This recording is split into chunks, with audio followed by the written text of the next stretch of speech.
Keep your Nikon Z30 lens performing at its peak by ensuring you're running the very latest firmware. First, head over to the Nikon Download Center website. You can find the link in the description below. Make sure you select the firmware specifically for your Nikon Z30 lens model. Once downloaded, locate the firmware file on your computer. You'll likely need to extract the file from a zip archive. Be sure to have a formatted SD card ready to transfer the file to.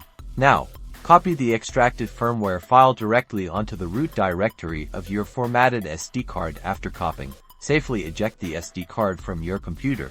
With your camera turned OFF, insert the SD card containing the firmware into the camera's SD card slot.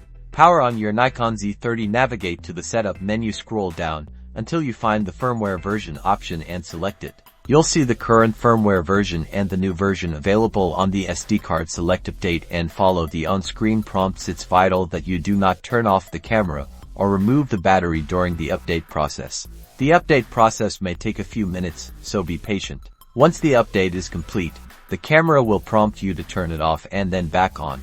And that's it. Your Nikon Z30 lens firmware is now updated, ensuring optimal performance and compatibility. Be sure to subscribe for more helpful Nikon Z30 tips and tricks.